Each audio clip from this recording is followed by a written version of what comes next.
Good morning, everybody. Happy Tuesday to you on this November 11th, 2025. I got all your stories for your rush hour ride to work, and maybe you're not working today because it's Veterans Day. Do you get a day off? I certainly don't, but I pledge to you I will mail this in. We actually have a lot to get into on this 11/11 Make-A-Wish, I guess. A lot of white women out there love their superstition. Soak your crystals and get ready. Why do we do that? 11/11. I actually Googled it. It's a superstitious and spiritual tradition, not a scientifically proven one, but that didn't stop you astrology lovers, did it? All right, don't get mad at me, bunch of Gemini out there. All right, so many believe that 11/11 is superstitious because it's symmetrical and repeating digits are a sign of good luck, a spiritual message, or a getaway for manifesting. I'm manifesting, you hit the like button. How about that, ladies?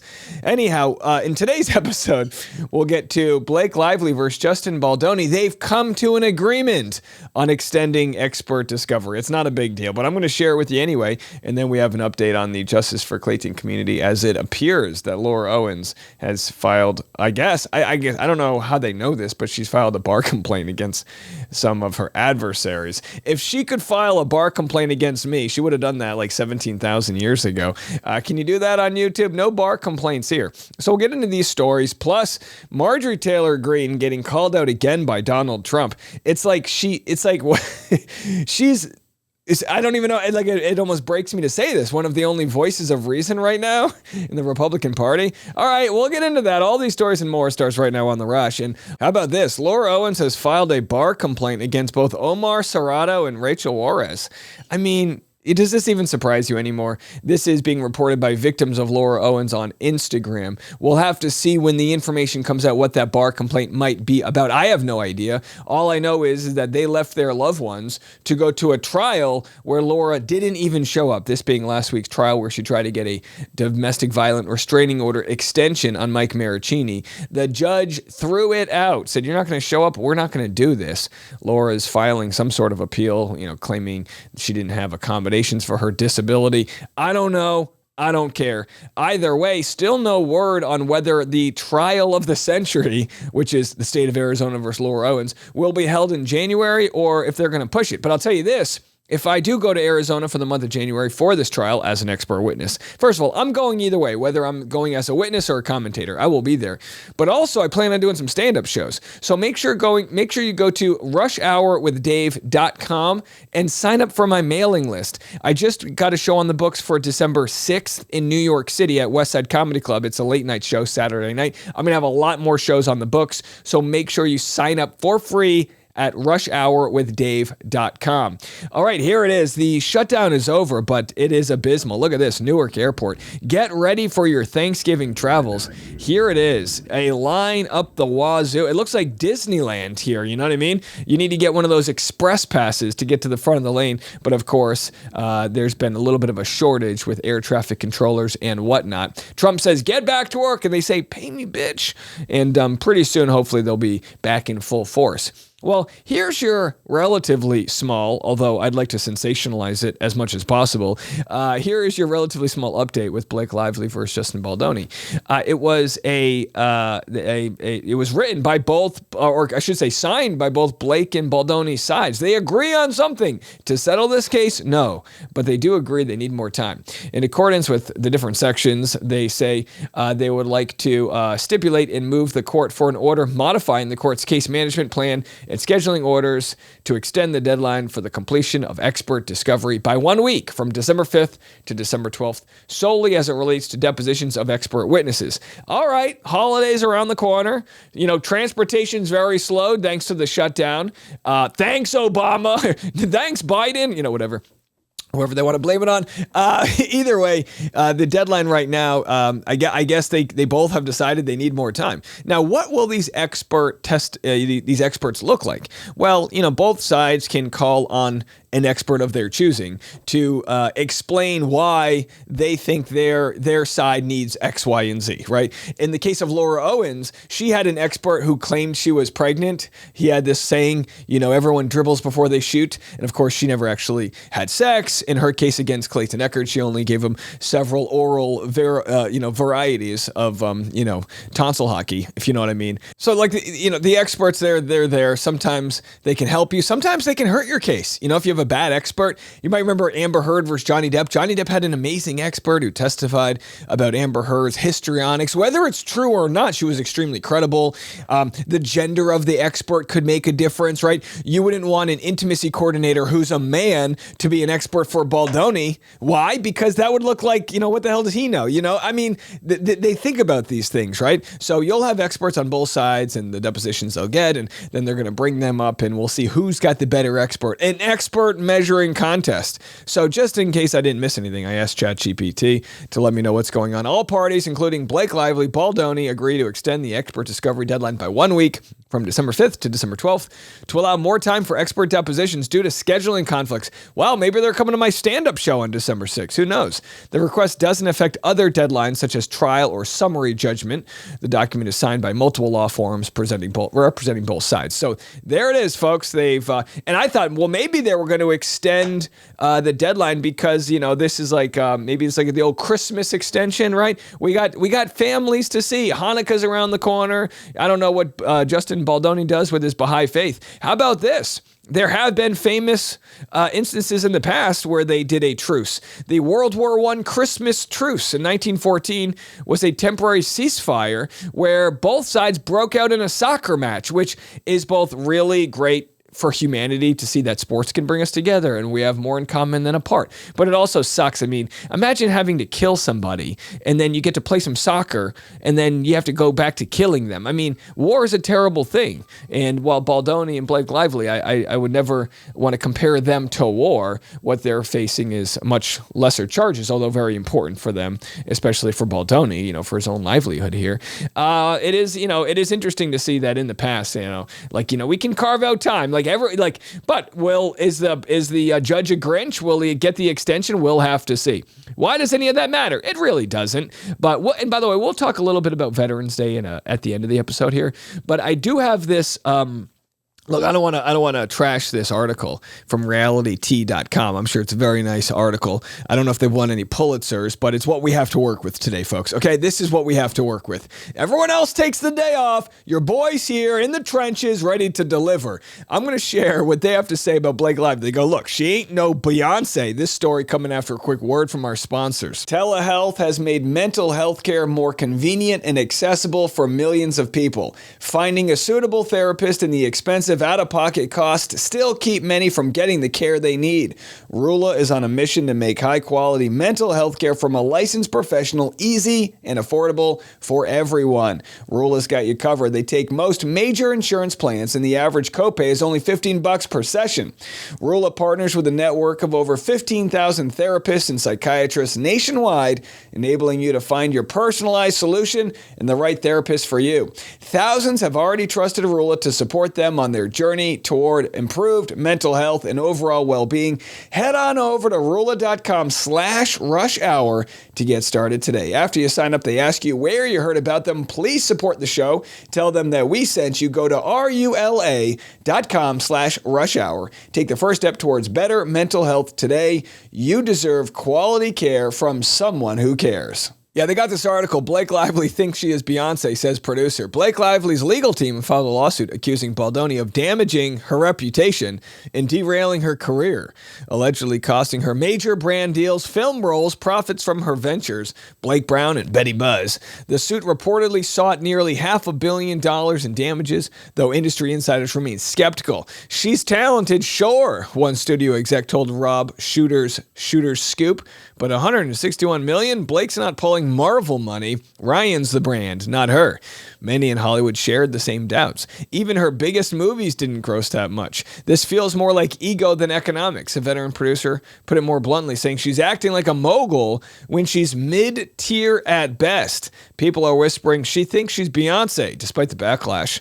Those close to Lively insist the lawsuit isn't about greed. She's embarrassed. This is about pride, said a close friend. Still, the mockery continues across industry circles. Well, look, look, if it's about pride, you're doing it for the wrong reasons. If she actually believes she was, harassed, then that's a different case. But again, either way, ego's a bitch, and they're spending a lot of money on their case. But that's your update on Blake Lively. What else can we say about it?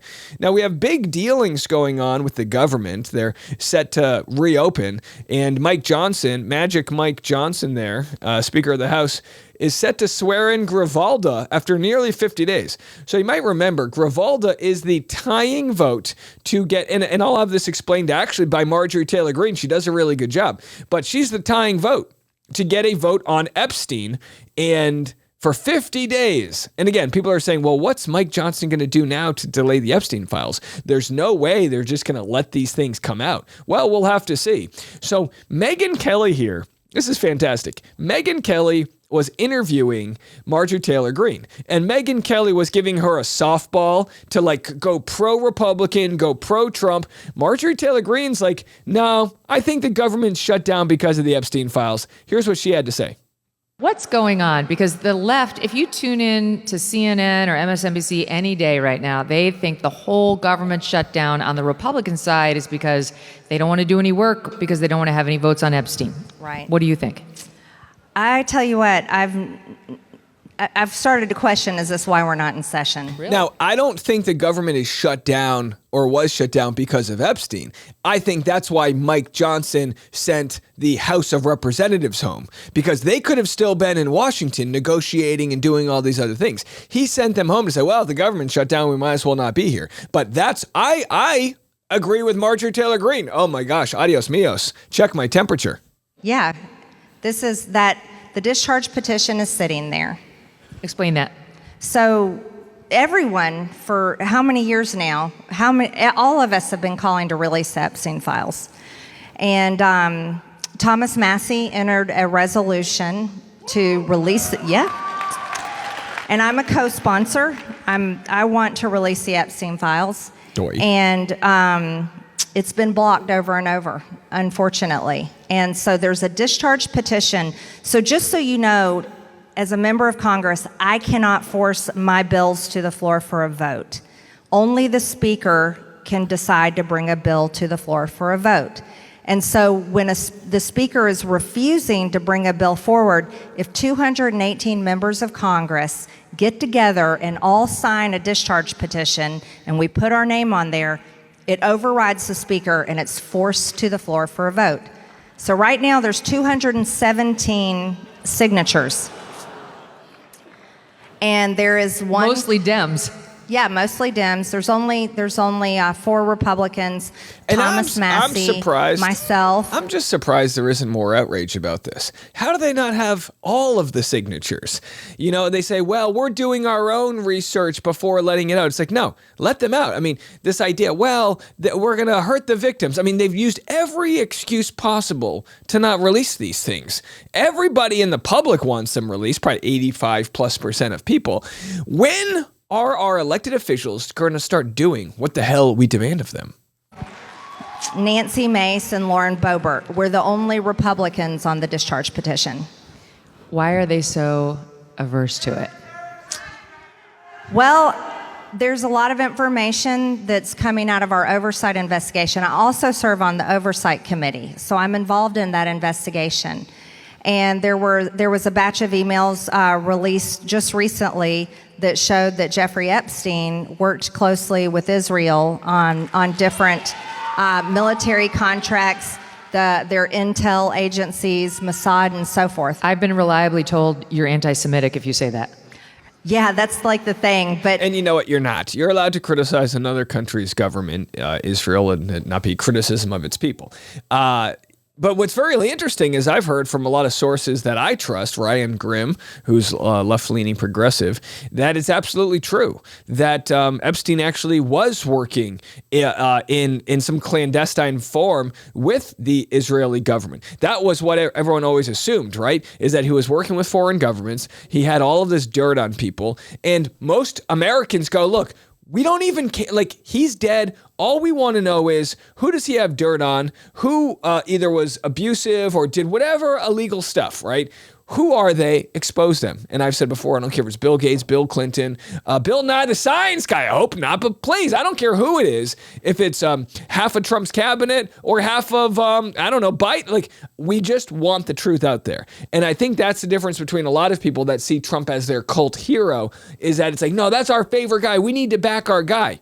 And a lot of people on the left side go, I mean, by all means, you have like cult of personalities like Obama and certain people, AOC, Bernie, right? People that go hardcore for certain politicians. But for the most part, it's like, let's stick to policy. Let's stick to what we want for our country and not pick favorites about who gets us there. And if that means we burn some bridges with monsters that have done bad things, so be it. So we'll have to see. Does he let Grivalda through? Most holiday gifts end up in a drawer or the back of your closet or accidentally left at your cousin's house. Not this one. Mint Mobile is offering unlimited premium wireless for $15 a month. That's their best deal of the year. It's the only holiday gift you'll actually use every single day. That's why I'm with Mint.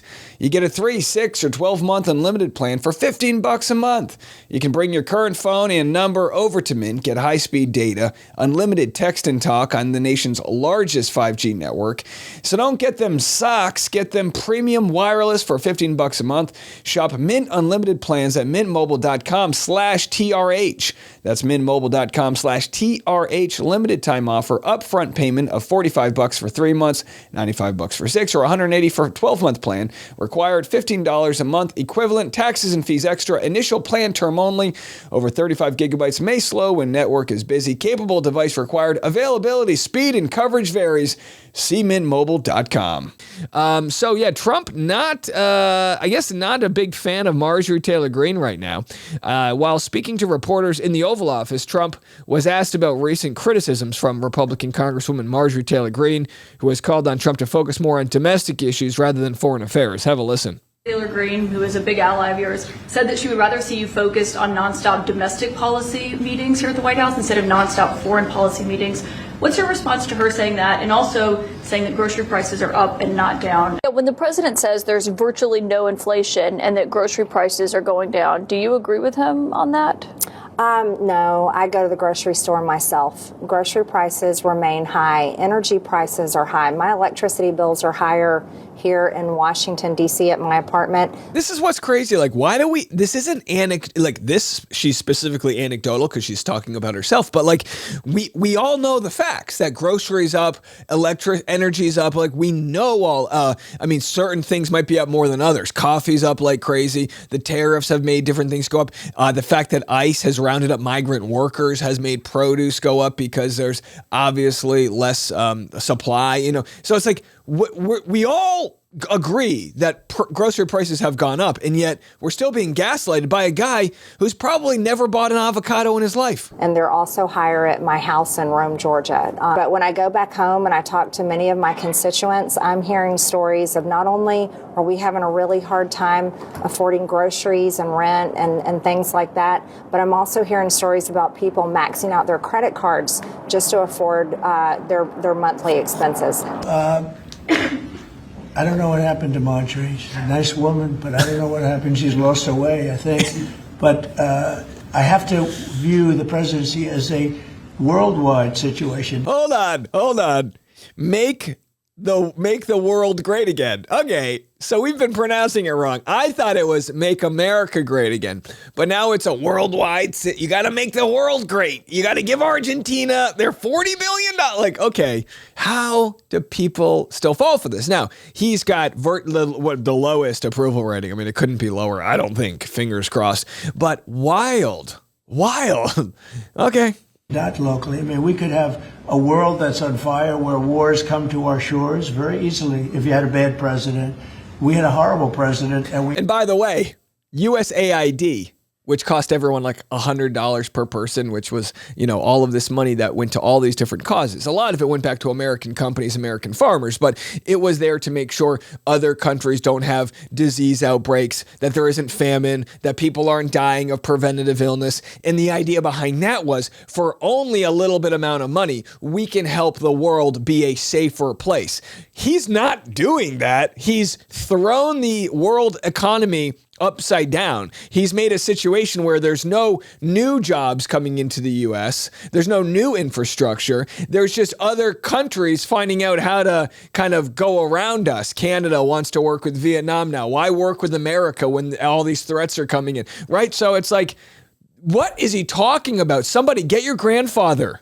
We ended up with Russia, Ukraine, and we ended up with other disasters too. Don't forget, I put out 8 wars, 9 to come.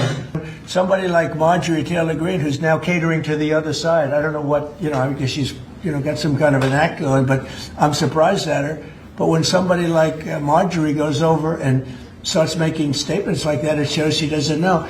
Marjorie Taylor. All right. So again, and by the way, the rumor is that Marjorie Taylor Greene wanted to run for Senate, and it was curb stomped by Trump. And maybe he thought she would be one of his useful idiots. Oh boy, you know what I mean? It's like your side piece is now snitching on you to your wife, right? That's what's going on here. No offense, Marjorie. But again, you got to take Marjorie's craziness, space lasers and what else, and say, welcome to the coalition. You want cheaper healthcare prices? You want cheaper groceries?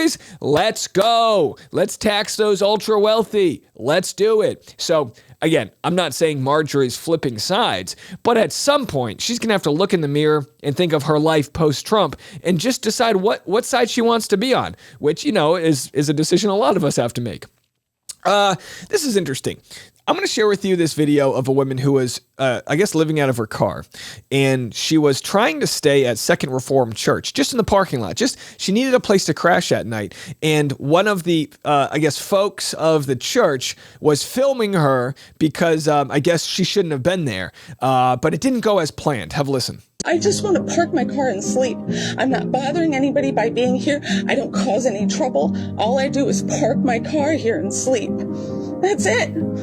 I don't know where else to go. So what do you think you're going to accomplish by this, ma'am? Because it's not going to make you look good. So she's basically saying, look, whatever happened about helping the poor, whatever happened about helping those in despair, whatever happened, and it's like, and it's a really good audit of churches. And if you're a Christian out there and you think I'm targeting you, I'm targeting your structure. And as I've been talking about, I haven't shared any of these clips, but there is this woman who is doing the Lord's work, calling churches all across the country. She started this last week, and boy, did they get the message. She's doing a social experiment, just trying to see who would help her feed her baby. And Charlie Kirk's former church, they tried their best. They said, oh, well, we have a system that you can go to. And then she was like, oh, no, can you have somebody help me today? And they were like, and they kind of, they weren't proactive, put it that way, versus a mosque that was like, yeah, what do you need? What flavor do you want? What brand? We'll get it for you. Write it down. So it's just this idea. Churches are supposed to be community centers. They are supposed to help people out. The problem, though, they get these tax write-offs, and a lot of times we'll help out those that we deem worthy, those that are in our community. Not every church. Maybe the majority are good. But let me tell you something. The amount of change that this one person will be leading to is insane, because I saw dozens of videos come out on Sunday that were pastors talking about this. Now, I'm sure there's a lot of pastors that have had stern conversations with whoever's working the phones to say, if people call, we need to find a way to help them. A lot of churches bring in a lot of money, and they don't pay taxes, so they don't even pay into the system that's supposed to be a social welfare program. So I think we should live in a world where churches pay taxes.